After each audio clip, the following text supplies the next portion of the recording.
Hello, good evening, and welcome to another episode of Brett's Old-Time Radio Show. Welcome to my home here in beautiful Lyme Bay. How you doing? Everything good with you? Well, good. I'm glad that is just peachy. We're off for a little meal this evening, somewhere nice, steak restaurant, which is always lovely, for my niece's birthday. Officially, she's only 1 year old. However, the reality is she's 4. So we're looking forward to that. That'll be nice. Boys and I, and a few family members going for a little bite to eat. So lovely.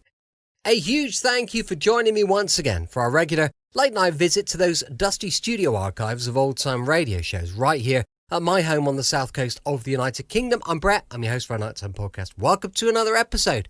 I've got Facebook, Instagram and YouTube. You need to go check them out. They're all called Brett's Old Time Radio Show. A little follow or a like would be much appreciated. I'm about to launch a brand new podcast. It's a real crime one, and I'm sat recording it now. I'm putting the bits and pieces together. It's going to be a weekly one. We're going to put it live every Sunday. I'm really looking forward to it, and I think it'll be good fun. So I hope you enjoy it, and I'll give you the links to it over the next few days. But fingers crossed you'll like it. Time now, however, for our latest adventure with those Texas Rangers. This one first broadcast on the 3rd of February 1952. It's called The Rub Out.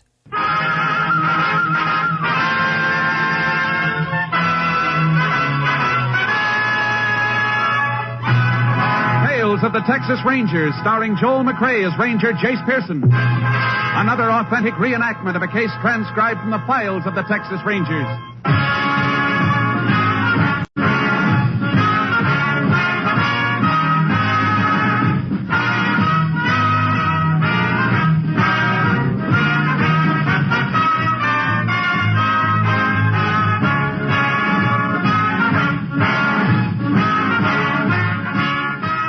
Dates and places in the following story are fictitious for obvious reasons. The events themselves are a matter of record.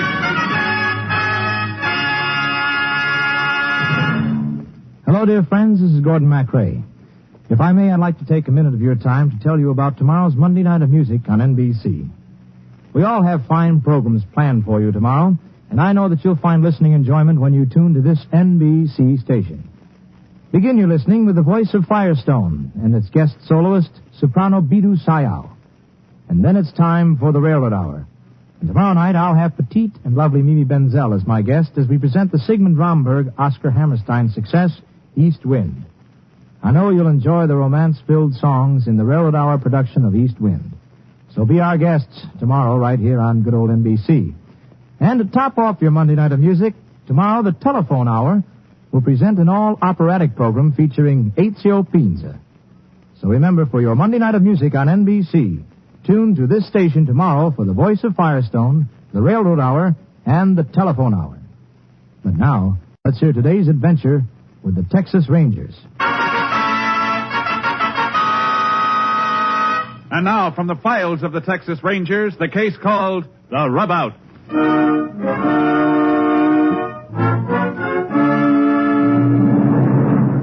It is 9:30 p.m., July 23rd, 1936. The night is sticky hot. In the dimly lit dressing room of a border town fight arena, young, good-looking ex-cowpoke Johnny Buck is getting a last-minute rub-down from one of his handlers, Slim Corey. Hold still, cowboy. Man, you keep scrounging around like a frog in a frying pan. Plumb beat, Corey. Just plumb beat. You did a wicked shut-eye last night. What time's it, Corey? Reckon the semi-wind-up's just about over. Where's Mike Morales? Mike ain't coming, cowboy. What do you mean he ain't coming? Mike's my manager, ain't he? He's got to be in my corner tonight. Yeah, but you know he ain't coming. Yeah, he'll show. He likes that dinero too much to stay away. All right, let me up. It's a wonder I got any hide left. All I get is a bad time. No wonder the guy can't sleep nights. Well, that's your own fault, cowboy. You was warned to keep away from that young filly. What filly are you talking about? You know I'm talking about Mike Morales' kid sister, Nina. Then don't go calling her no filly. What about Nina? Oh, way I see it, Mike ain't kept her in a convent just so she can get mixed up with no leather pushing. Yeah, Mike should talk. He'd starve if it weren't for me eating leather every week. Where's Chico? Gotta have somebody in my corner size of lousy rubber. Ah, you gotta relax, cowboy. Relax? How's a guy gonna relax when my manager takes a powder? My second takes a walk and gets to come back. You go out and find it. Give me wind up. It's almost over. Get ready, cowboy, huh? Chico, where's Mike? what do you need, Mike? You doing the fighting? Yeah. I have a mind to get dressed and hightail the heck out of here. What's the matter, cowboy? You getting chicken? Why, you crummy little... Get your hands on me, you... That's for us, cowboy. We're on now. Let go, Chico. Turn them loose. You'll never be no looser. Okay, let's go. What are you so excited about? I didn't mean nothing, cowboy. Let's go.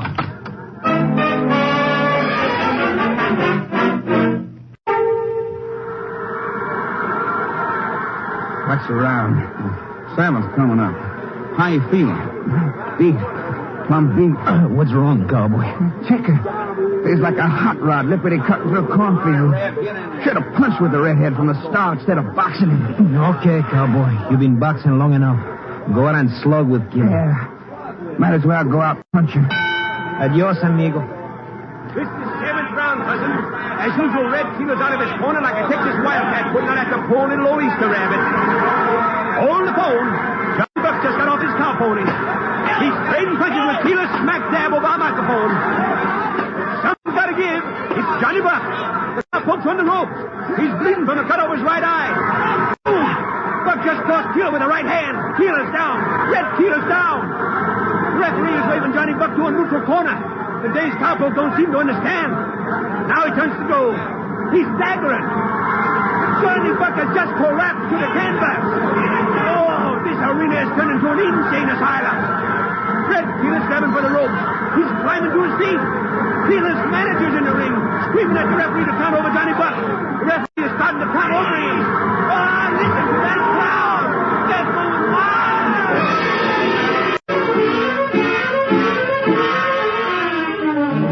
Johnny Buck was rushed to the hospital.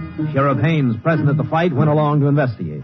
While at the hospital, he was told the fighter might have been poisoned. This prompted the sheriff to call the Texas Rangers. Ranger Jace Pearson was assigned and joined Sheriff Haynes in the hospital corridor. Sure glad you got here, Jace. The whole ruckus smells higher than a polecat sitting on a hot stove. How bad off is the kid, Sheriff? Pretty bad, Jace. Doc's in there with him now. Poison been identified? Not yet. I'd sure like to talk to Johnny Buck's manager. Is he around anywhere? Nope. What's more, he never even showed for the fight. What? You mean he wasn't in Buck's corner? No, he wasn't. Then when I learned Buck had been poisoned... This really reeks. Seems like Morales stayed away because he knew what was going to happen. Of course. Oh, I did see him outside the arena about 8 tonight. He rushed up to me all in a sweat because his kid sister Nina was going to elope with Johnny Buck right after the fight. Said she was underage, wanted me to take her into custody if she showed up. That doesn't make sense. All Morales had to do was stick close to Johnny Buck. The girl would have to show sometime. Yeah. Give me some story like if I stayed on the lookout at the arena, he'd be able to search for her among her friends. So far, I never seen hide nor hair of her. Where'd he go after he talked to you? Inside the arena. Said he had to see Chico Valdez. That's Johnny's trainer. Then I saw him drive off, maybe 15 minutes later. I want Morales picked up, Sheriff. Right now, he stacks up a pretty fair suspect. Yeah, he sure had the motive. Could have done plenty in 15 minutes. Oh, Jace, that's Doc signaling. We can go in now.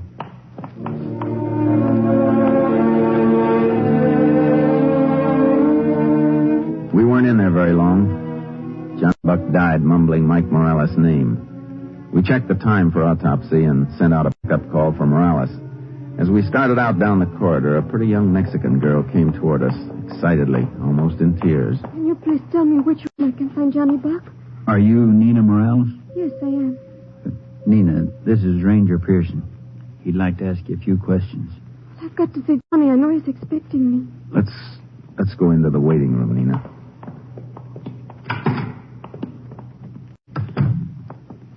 Sit down, Nina. Can I see Johnny first? I'll come right back here. Honest, I will. In a few minutes. Nina, perhaps you can tell us why your brother wasn't in Johnny's corner tonight. I think because he's no longer Johnny's manager.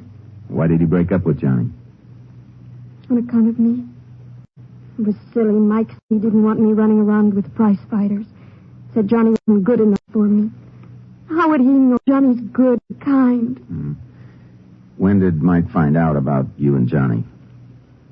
I don't know for sure. He warned Johnny, but we still kept seeing each other. And last night I know Chico saw us, and Well, when Johnny brought me home, there was Big Mike waiting for us. What happened? Well, when I told him Johnny and I were going to get married, he went wild. He slapped me, and then he and Johnny had it out. They fought? Johnny gave him a beating. What happened after that? He told Johnny they were through. He said before we could ever get married, he'd kill Johnny first. Yeah, Mike probably said that out of anger. He has a terrible temper. But I think he's going to feel differently after we're married. Thanks, Nina. That's all. I can go now? I can see Johnny? Yes. Nina. Yes? Nina, you don't want to see him. Not now. But I do. That's why I came. What's wrong?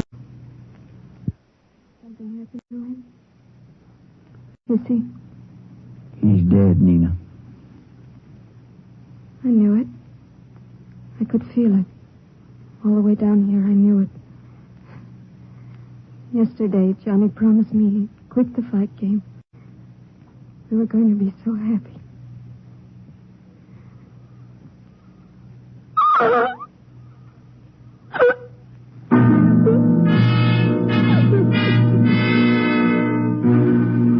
While we were trying to calm the grief-stricken girl, a phone call came through from Hafey, a neighboring deputy who'd picked up Mike Morales. I instructed him to meet us at the sheriff's office with Morales. Then we left, taking Nina with us in protective custody. It was almost 2:30 a.m. when Hafey reported to the sheriff in the outer office. Want to see Morales now, Jace? Yeah. Nina, why don't you go with the sheriff and wait in the other office while we talk to your brother? Do you mind? No, I don't mind. This way, Nina. Nina, what are you doing Don't here? talk to me. Nina, baby, honest. I was only thinking of you. I wanted you to go back to the convent, to study. Let that stay on me, Johnny. No. No fuiste. No. No. No. Bring him in, Sheriff. Inside. What did she just say to you? Yeah. She complained about a headache. Your sister speaks Spanish better than you understand it, Morales. Sit down. She's upset. She don't know what she's saying. You know about Johnny Buck? Yes. Yes, I know.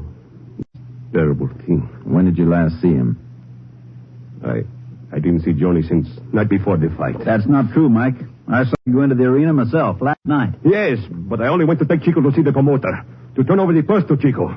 I didn't want Johnny to have money so he could run away with Nina. I'll check that. Okay, check. Go ahead. Didn't you go to Johnny's dressing room? Whoever said I did is a pack of lies. Didn't you have to go to the dressing room to get Chico? I did not. I met him outside the promoter's office. Where you been all night? All over. Looking for Nina. When you should have been in your fighter's corner. My sister. She is more important to me. You knew something was going to happen to Johnny. Isn't that why you stayed away from the fight? No, I didn't know he was going to get killed. Who said he was killed?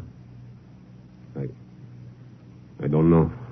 I thought somebody said... You told Johnny you'd kill him if he eloped with your sister.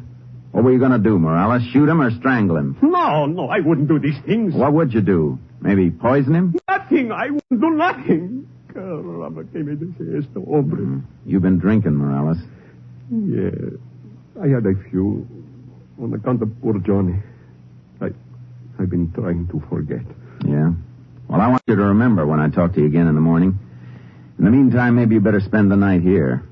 Here? In jail? I got to go home. I got to take care of Nina. You need sleep, Mike. If you go home, you'll be up all night arguing with Nina. Ranger's right. You know the mood she's in. Yeah. I don't want no trouble. All right, Mike. Let's go. Oh, Hafey, put Mike in the overnight tank and then drive Nina home. Actually, Jace, we don't have enough to hold Morales, except maybe a drunk charge. Sure, drunk charge. Maybe a night in the bullpen will loosen his tongue in the morning. Yeah. Jace, what did Nina yell at Mike in Spanish? She said, "You killed my Johnny," or words to that effect. Think she'll tell that to a jury? I doubt it. Well, nothing more we can do now until we get the autopsy report, Sheriff. Let's get some sleep.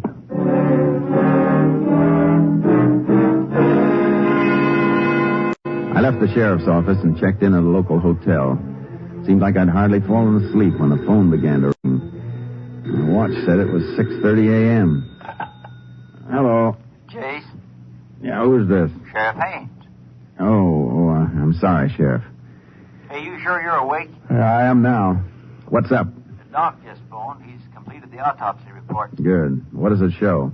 Wasn't even a trace of poison found in the stomach, Chase. Wasn't? What did kill Johnny Buck? Nitroglycerine. Nitroglycerin? That's right. Showed up in the bloodstream. Chase, don't they use nitroglycerine for certain heart conditions? To pick up the heart, not explode it. Hey, wait a minute.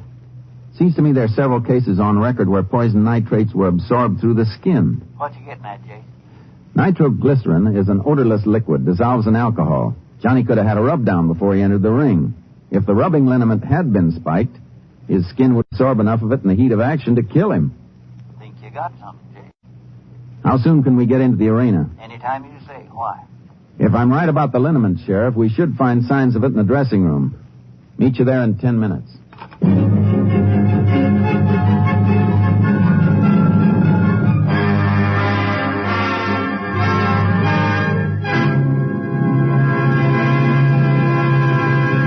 In just a moment, we will continue with Tales of the Texas Rangers, starring Joel McCrea as Ranger Jace Pearson.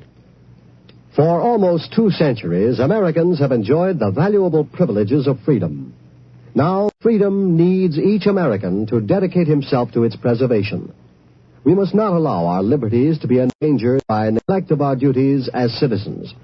During this year of rededication, join with your fellow Americans in reaffirming the principles on which this country is founded and the safeguarding of those principles. Make it your business to see that federal, state, and local governments are conducted honestly. Help to maintain the good morale of your sons and daughters in the armed forces. Learn the facts about all candidates and issues. Then vote for the one you believe in. Make the most of every minute of your job. Produce as much as you can, and thus increase our military and economic strength. Work for better schools and a better community. Guard your American heritage of freedom. It needs you. We continue now with Tales of the Texas Rangers and our authentic story, The Rubout.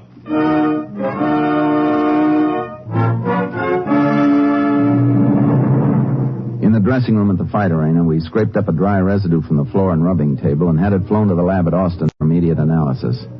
We released Morales after another talk, assigned a deputy to tail him, and then took off for a local gym where Chico and Corey worked with other boxers. It was 11:15 when we got there.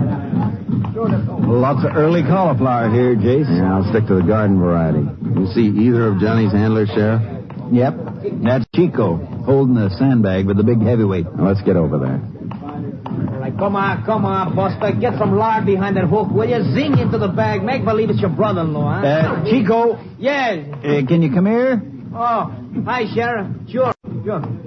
Come on, snap into a little shadow boxing, Buster, huh? This is Ranger Pearson, Chico. Oh, yeah. Hi, Ranger. You know Johnny Buck died last night? Yeah. Was too bad. Great kid, Johnny. Sure popped for the title in a couple of years. He couldn't miss. You were his rubber? No, I was his trainer. Second, you know. The brain trust. Robin, that's Corey's job. Were you in the dressing room with Johnny right up to ring time? Most of the time. I wouldn't leave that kid. He was like my own brother. Any outsiders in the dressing room? Maybe. Not while I was there. How about Morales? Mike? No. Mike was never in the dressing room. He was at the arena. I talked to him myself. Well, all I know is I met him outside the promoter's office. We had to talk to him about Johnny's dough. Well, that didn't take all night. No. Mike was there only a few minutes. I had to stick around. If Mike left by himself, how do you know he didn't go to Johnny's dressing room? Gosh, I don't know. Maybe he did. I wouldn't swear. Is Slim Corey around here? Corey? No. Can't hear to, but he's supposed to work with a couple of fighters, but he sent the word that he's sick. Hey, can't believe a word that he says. He have loco most of the time. Hey, what's up, Ranger? Anything wrong about last night? Just the usual questions we ask when a fighter dies after a bout.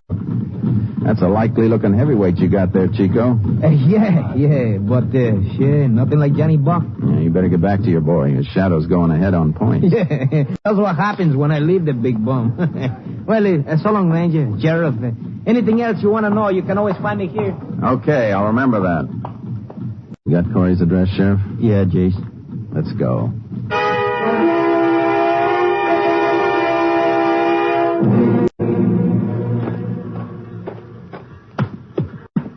Guess this cord's to ring the doorbell.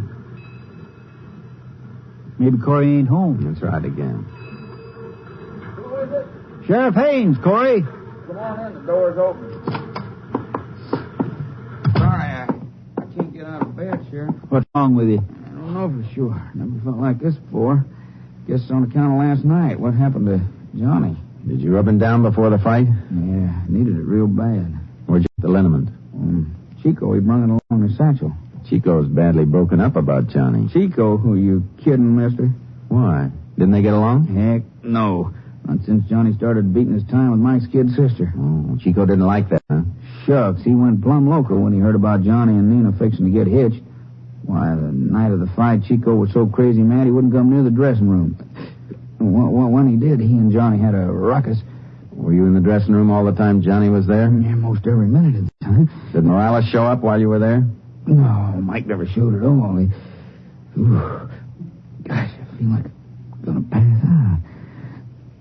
Somebody got an aspirin? You don't need an aspirin, Corey. You need a doctor. We're going to get you to a hospital, and fast.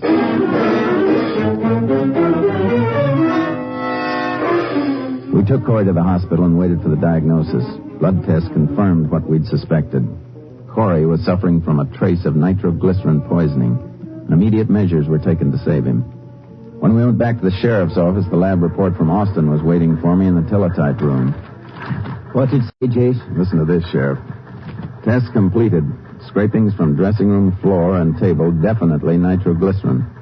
Impurities in residue is type of clay usually found in commercial dynamite. I don't get it. What has dynamite got to do with it? Simple enough. Dynamite contains nitroglycerin. The clay holds it together. The nitro could have been dissolved in alcohol and strained through a cloth. Well, I'll be darned. But how did Corey get poisoned with this stuff? Most likely got into the pores of his hands while giving Johnny Buck his rub-down. The reason Johnny went so fast was because his entire body was saturated with a poison liniment. Then our problem right now is to find the party who mixed the stuff. And Chico sure had a motive. If Corey was telling the truth. And I think we might get that answer at Mike Morales.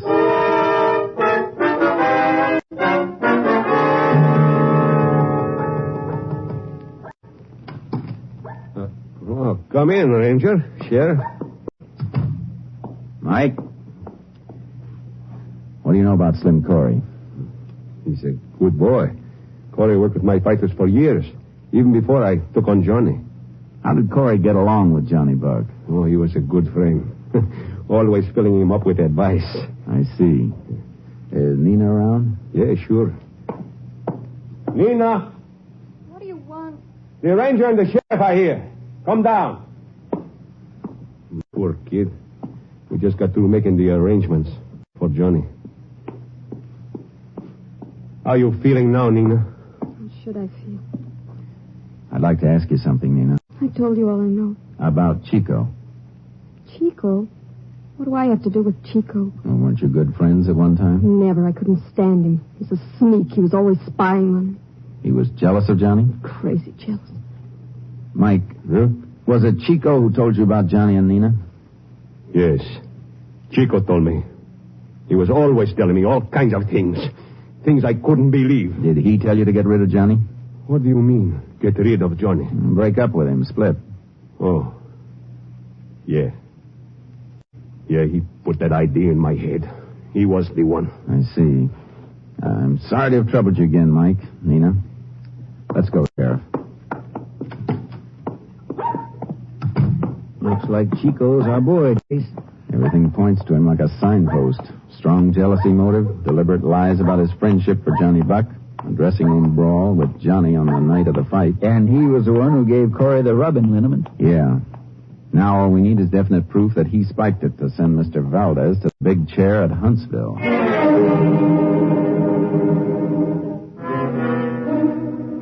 stopped to pick up a search warrant and then went on to Chico's home. It was exactly 3:47 p.m. when we pulled up in front of a weather-beaten two-room adobe on the outskirts of town to see if we could find the final link of evidence that would help convict Chico for the murder of Johnny Buck. No one here, Jace. Yeah, door might be unlocked. I'll try it. It isn't. You want to pick the lock? Yeah, let's go around the back.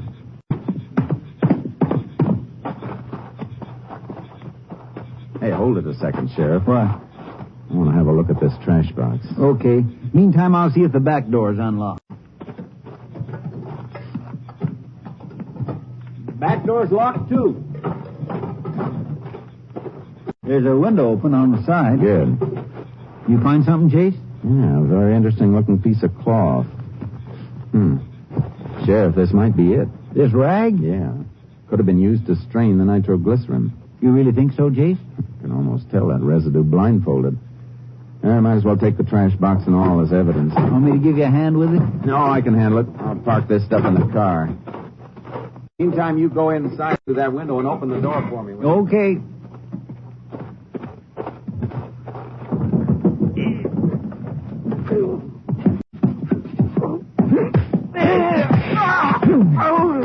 Shut up. Are you crazy? I said shut up.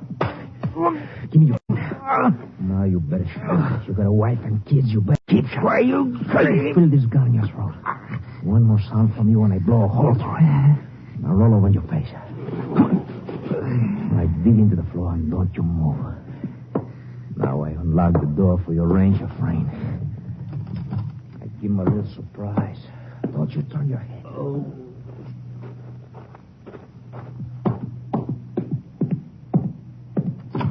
Look out, Jace! Jace, you're bleeding. Yeah, got my shoulder. I'll be okay. Looks pretty bad. Yeah, you look kind of battered yourself, Sheriff. Yeah, I feel that way, too. Oh. Chico, dead? No. Chico? Oh, my legs. They hurt me. Oh, they hurt something awful. Yeah? Well, that's what you get, Chico. When you start messing around with dynamite.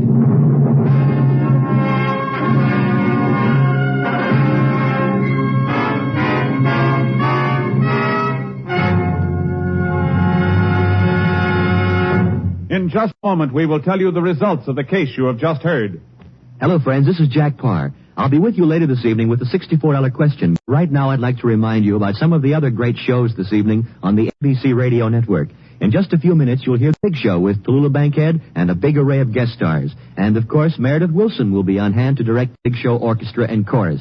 You will hear 90 minutes of scintillating comedy and music today on The Big Show. And then, right after The Big Show, stick around for the Phil Harris Alice Faye Show with Frankie Remley, Julius Abruzio, Brother William, and the entire Harris household. It's a program that's sure to please you. Later today, Theater Guild on the Air will bring you stars from Hollywood and Broadway in an exciting Broadway play. And right after Theater Guild on the Air, I'll be back with a pocket full of money and the $64 question. I'll be talking to a lot of contestants tonight, and maybe you'll hear one of your neighbors. So why not stay tuned right now to the NBC for a whole evening of great entertainment. I'll be looking for you in our radio audience tonight. And now, let's get back to the tales of the Texas Rangers.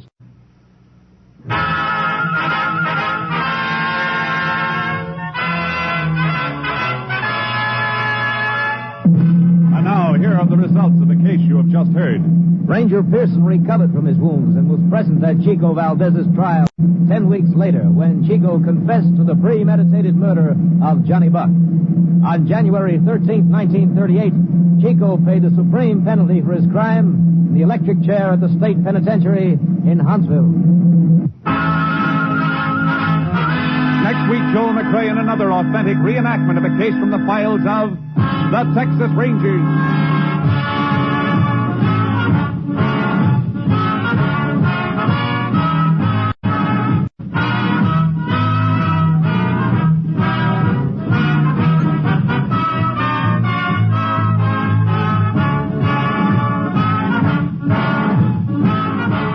Joel McRae will soon be seen in San Francisco Story, a Warner Brothers release. The cast included Tony Barrett, Herb Vigran, Herb Ellis, Nestor Paiva, Parley Bear, and Peggy Weber. technical advisor was Captain M.T. Lone Wolf Gonzalez of the Texas Rangers. This story was transcribed and adapted by Will Gould, and the program was produced and directed by Stacy Keach.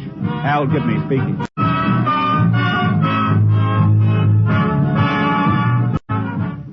Next, The Big Show brings you 90 minutes of music and comedy on NBC. Welcome back. Hope you enjoyed our latest adventure with the Texas Rangers. Don't forget, we'll be back with Comedy in Dad's Army, going live at 5 p.m. tomorrow.